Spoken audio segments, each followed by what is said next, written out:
Welcome back to the channel. I'm Joe Potter and this is the Vintage Underground. Thought I'd do an update today on the E-Type Jag. This is a build, a full restoration we've been doing. It's done mostly. The reason I say mostly is that it is done, but now starts the debugging process. Anytime you put something together to this degree where you've had it all the way apart and come all the way back up, you have to debug it. As you're assembling each system, you test them and verify them and make them work, but inevitably you get it out on the road and there'll be some infancy failures that you need to correct.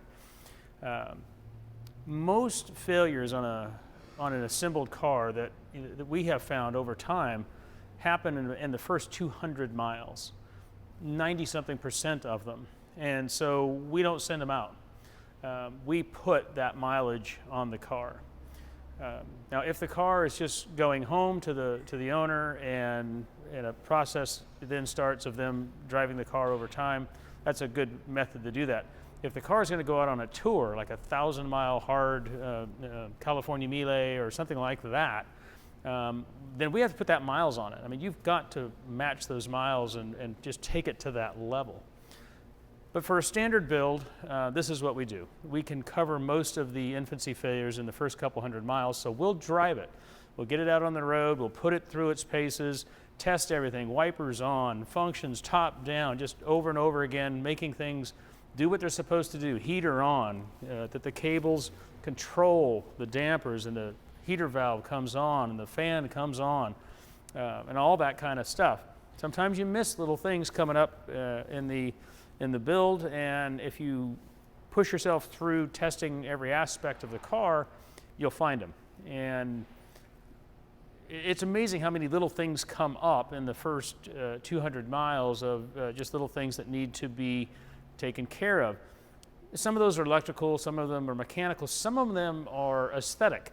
So you spend time with a car as a complete unit, and you start nitpicking it. You start looking for any little flaws, a seal that's slightly out of place or something like that. All that gives you an opportunity for the guys to come back at the car and tidy it. The car is dirty now. It's got fingerprints on it. It's got a little bit of dust on it, and now just a little bit of road grime on it. We haven't detailed the car, and we're doing that on purpose.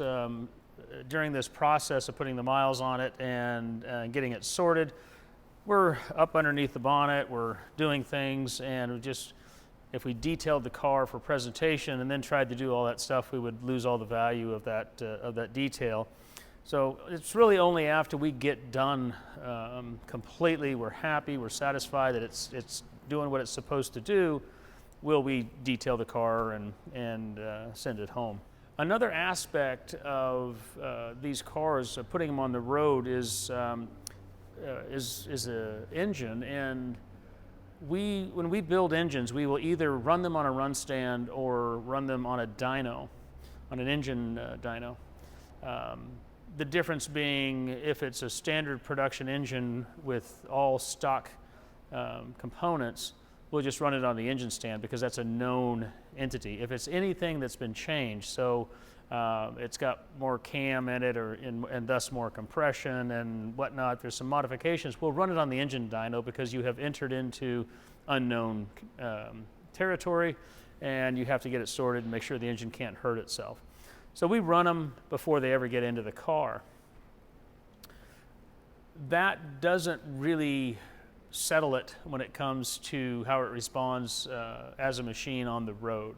Drivability is a thing that the throttle feels correct, that it's not too stiff, too heavy, and that the idle comes back down, that the timing is set correct, that the weights are set correct, and the weights aren't hanging in the distributor. There's all kinds of little things a lot of small little things that can really collectively lessen the experience on driving the car. So we do spend time doing that. It's fiddly work. It's driving, it's coming back, it's making adjustments, putting it on the scope, and getting it, and just keep working it down until you've got it really doing what it does. the cars take a set. So if you get all this stuff dialed in, it'll tend to take a set and stay there reasonably well. If you try to send it out too soon with things not correctly aligned and doing exactly what they're supposed to do, it'll also take a set, and the car will feel unstable for a long time, and it's just that much harder to undo it and dig it out later. So we do spend quite a bit of time engine-wise, and in this case, carburation and timing, to make sure it actually does what it's supposed to do. I think that's it on this one. We do appreciate you, and please do like and subscribe, and see you on the next one.